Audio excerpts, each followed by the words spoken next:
Hello, good morning to all. I'm Obemi Michael B. BS Ed major in English, and I'm one of the reporter for Chapter 8. Chapter 8: The Nature of Graphs and Networks.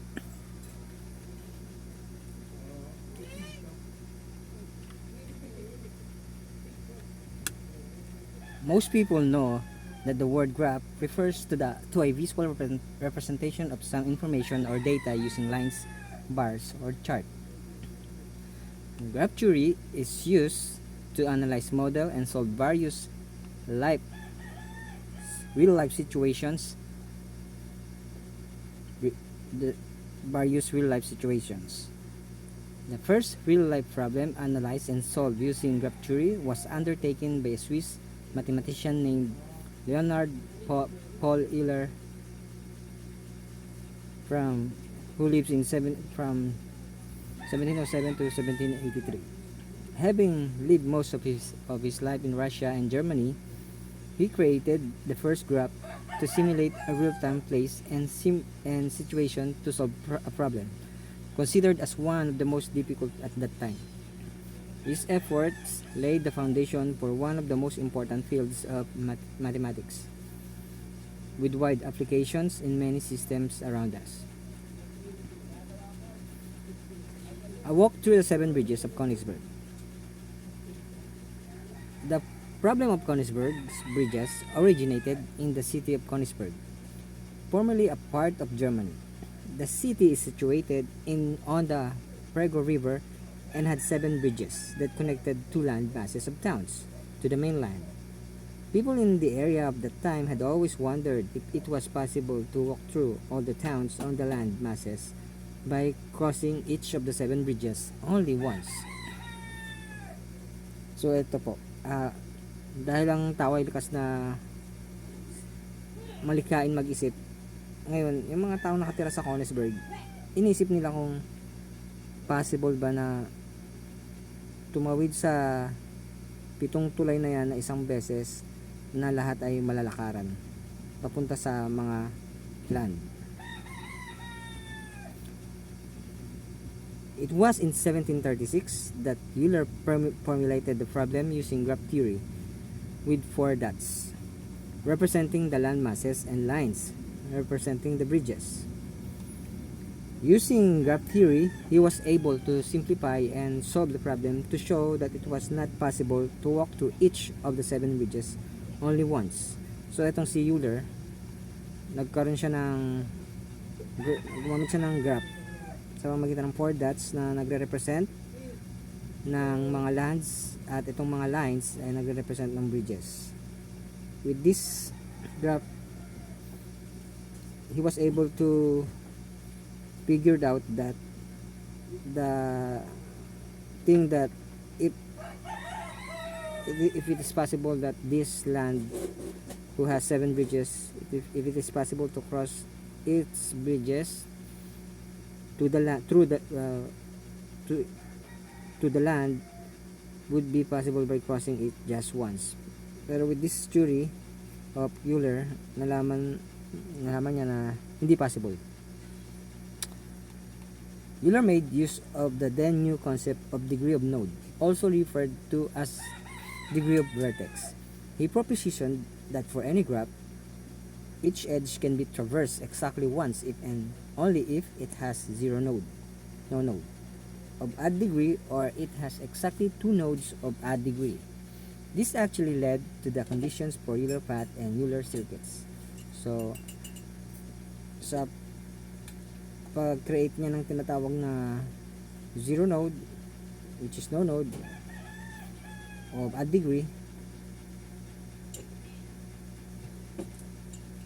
and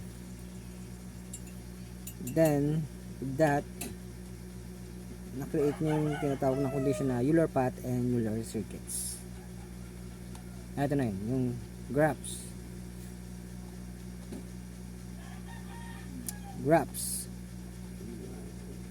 Graphs are models of pairways relations between objects. They are structures that are made up of points or vertices connected by edges.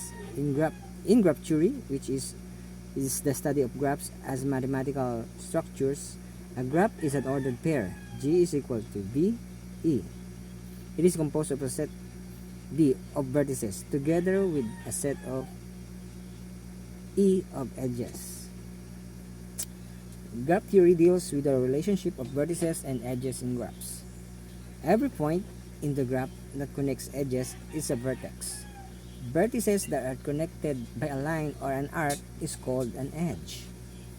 Two vertices are adjacent when there is an edge connecting them.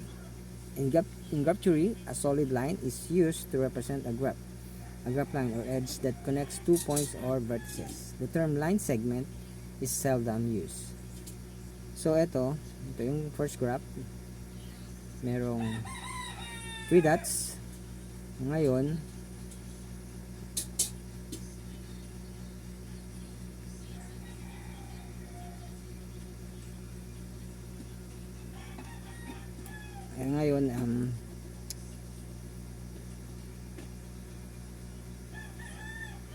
every point that connects edges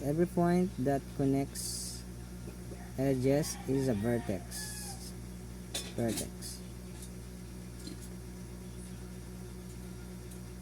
Any point, ito tinatawag na vertex. So A, B, C, tinatawag na vertex kasi ito yung point na nagko-connect sa edges. Ito naman tinatawag na edges, yung line. It's called edges. So ito po, example 1.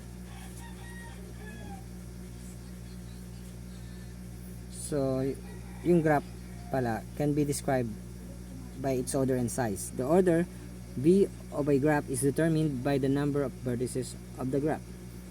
The size E of a graph is determined by the number of edges of the graph.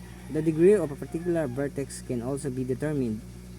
It is the number of edges that connects to that particular vertex. When an edge connects a vertex to itself as in a loop, it is counted twice. So graph 1, ito po yung graph 1. Merong 3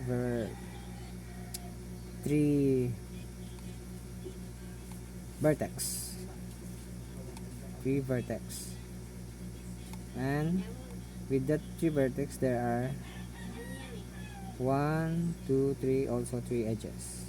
So here, graph 1 is of order 3 and its size is 3. All vertices A, B, C have degrees 2. A is adjacent to B and C. B is adjacent to A and C.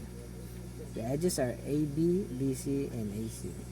So, CA adjacent siya sa kay B, adjacent si A, point A kay point B. And adjacent din si point A kay point C.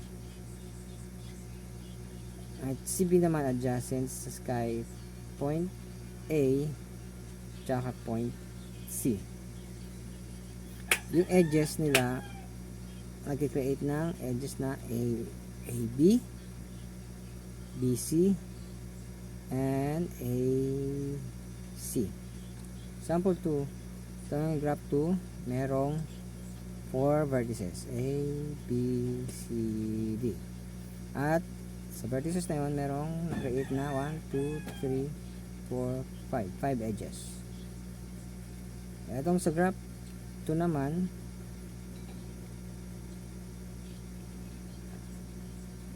graph 3,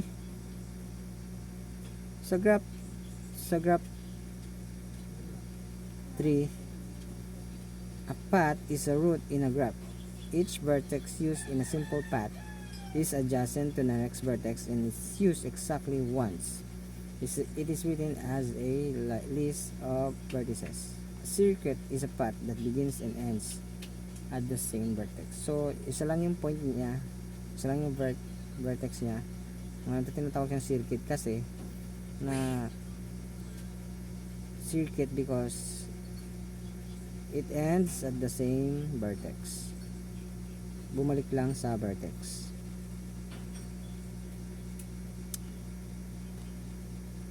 So, dito po tayo sa example 2. So, ito.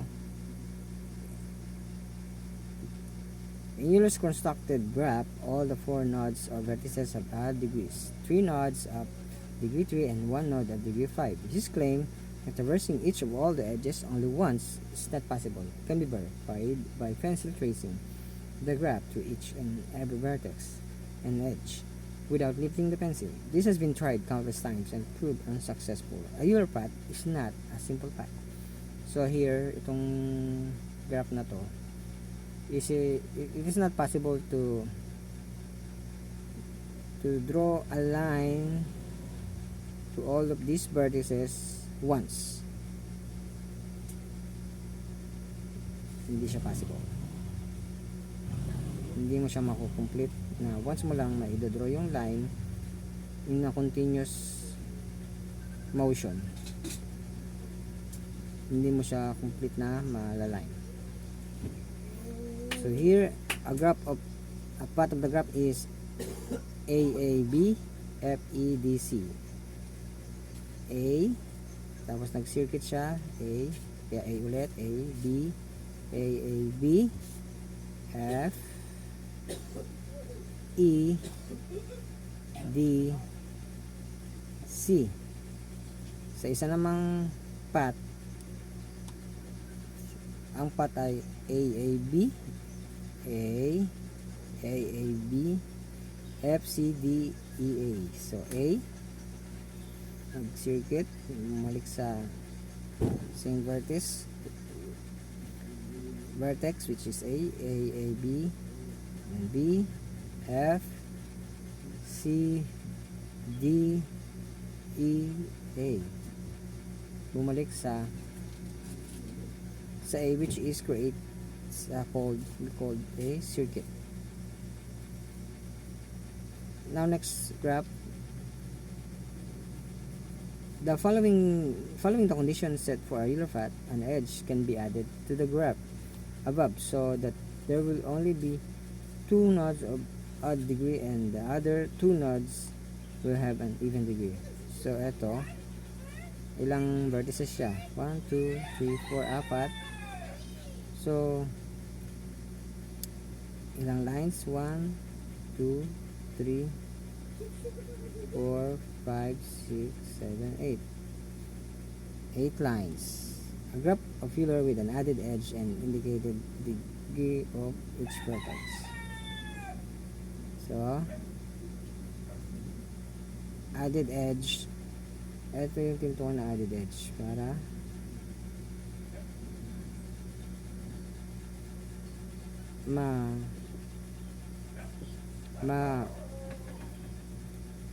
Euler path and edge can be added to the graph so that there will only be 2 nodes of degree and the other 2 nodes will have even degree. Para magkaroon ng 2 nodes of odd degree and the other 2 nodes will have even degree. So add nodes. So here 4 and 4, which is both even. So it creates a 2 nodes will have the even degree. There you go. 4 and 4, even degree. So here 5 and 3 and 3 and 5 creates a 2 nodes of a degree. So in order to pass through each of the edges exactly once, the first point or entry point must be an odd degree vertex and the last point or end point is the other odd degree vortex. So kailangan para mapas yung mga edges once, tinatawag ko na lines, edges siya, ang first point of entry must be on odd degree. Nagsisimula dito sa 5 or 3 at ang last point or end point is the other odd degree vertex at magtatapos din sa isang odd degree vertex which is the 5 and 3. 5 or 3. If we start in 5, here, we track down na we could end up crossing all the edges, end up here in 3. Okay.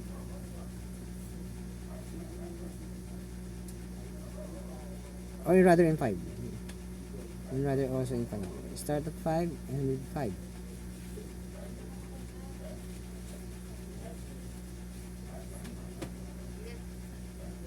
Start with 3 and with add also. It's either 5 or 3. So graph theory types of graphs. Trivial graph. A graph with only one vertex. The graph has an isolated vertex. The degree of this vertex is 0. So ito, one vertex lang. So isolated vertex siya. So ang degree of vertex niya is 0.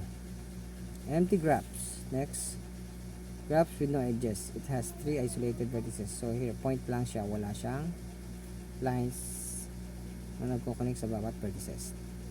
The graph above consists of 3 vertices, A, B, and C, and no edges. Wala siyang edges. So next, third, null graph. Graph with no vertices, hence no edges.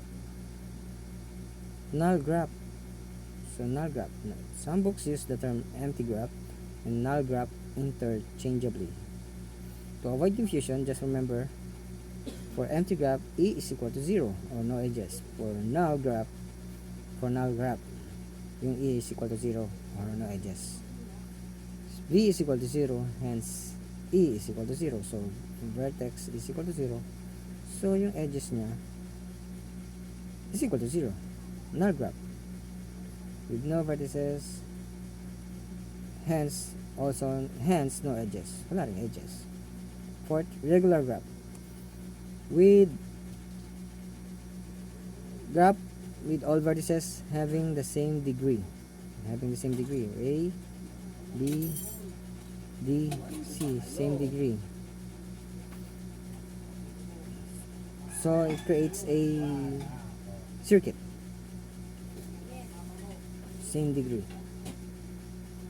Next, simple graph. Graph with no loops and no parallel degrees. No loops and parallel degrees. Circuit, simple graph. A, B, C. A. No loops. No edges. No parallel edges. Simple graph. No loop. At saka wala siyang parallel edges. Next tayo sa 6, multigraph. Graph having a multiple edges or parallel edges. That is, the edges have the same end vertices. So ito, multiple edges or parallel edges. Ito, A to B. Merong parallel siya na B to A. Ito, B to C. May parallel siya na C to B. Or B to C. So ang parallel dito have the same end vertices. Meron silang have the same end vertices. Kaya sinasabing parallel. Parehas ng natutunguhan at ng pinanggalingan. Galing itong point na to sa A papunta sa B, itong loop na to. Na A to B, B to A. So loop. Yun. Parallel. Ito A to B, B to A. So loop. Next, 7 connected graph. Graph where every pair of vertices has a path between them. 7 connected graph. Ito, 7 connected graph. A, B, C, D, B, E. So, nag-intersect sila nag-intersect sila dito sa vertices na B. Connected graphs, kaya tinatawag na connected graphs dahil connected sila lahat sa magitan ng vertices na B. Graph where every pair of vertices has a path between them. Sa pagitan nila, sa pagitan ni A tsaka ni D, nagko-connect sila kay vertices B. Vertex A has a path to D through B and a path to C also through B. Disconnected graph with any two vertices that have no path between them. Disconnected kung ito connected to all. Ngayon connected to all because of vertices B. Ngayon dito sa disconnected graph, itong point ni B ay na-disconnect siya kay point E, vertices E. Kaya tinatawag siya disconnected graph. Graph with any two vertices that have no path between them. Ito yung walang path kay vertices B through to vertices E. Removing the BE from the previous graph resulted in a disconnected graph. That makes BE the cut edge or bridge of the graph. So, yun lang. Wala silang connected vertices si B kay E. Na tinatawag na cut edge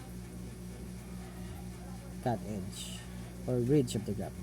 Next, complete graph where every vertex is connected to all vertices. Ito A, B, C, D, A, connected sila lahat.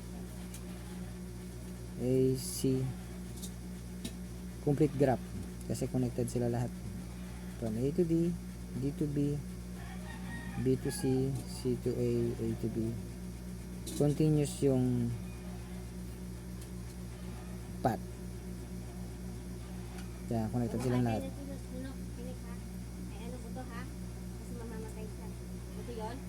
Continuous din, pwede kong sabihin continuous ang loop. C, B, B, D, B, D, A, D, A. Next, cycle graph. A graph with a single cycle. Every vertex is connected to other vertices only.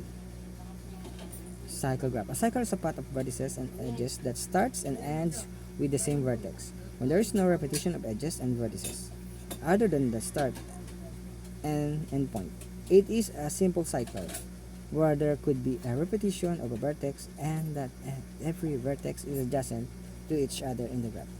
It is referred to as a closed walk. So cycle graph A, B, D, C, C, A, ano siya, walang repetition at mag-end sa same vertex from where it started. It is referred to as a closed walk. Ayan. Tsaka yung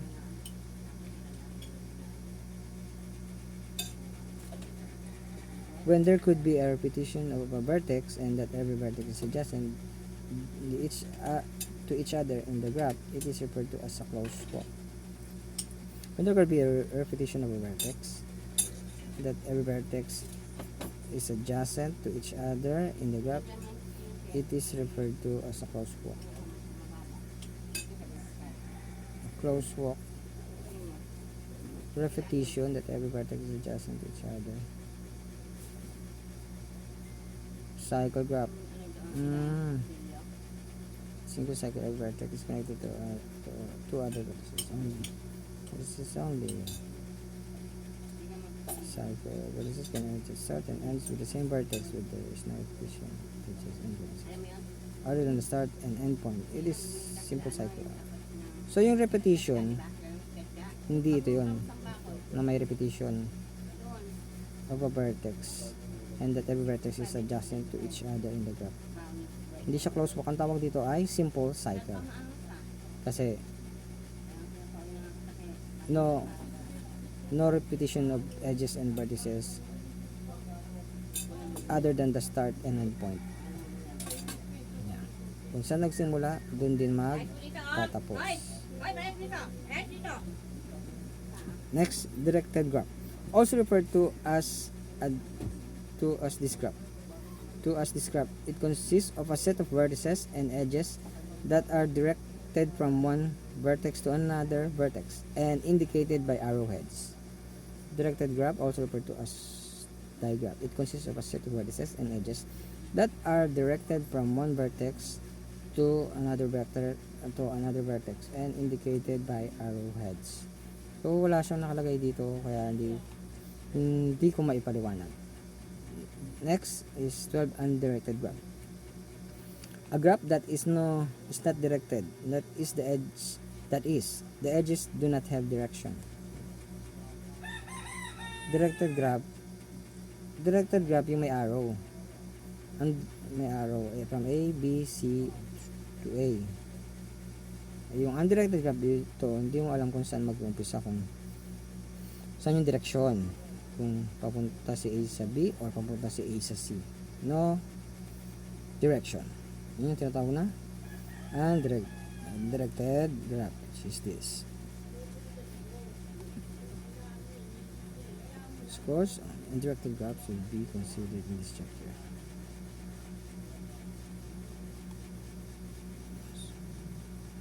So, next tayo, weighted graph. A graph with a value or number assigned to every edge.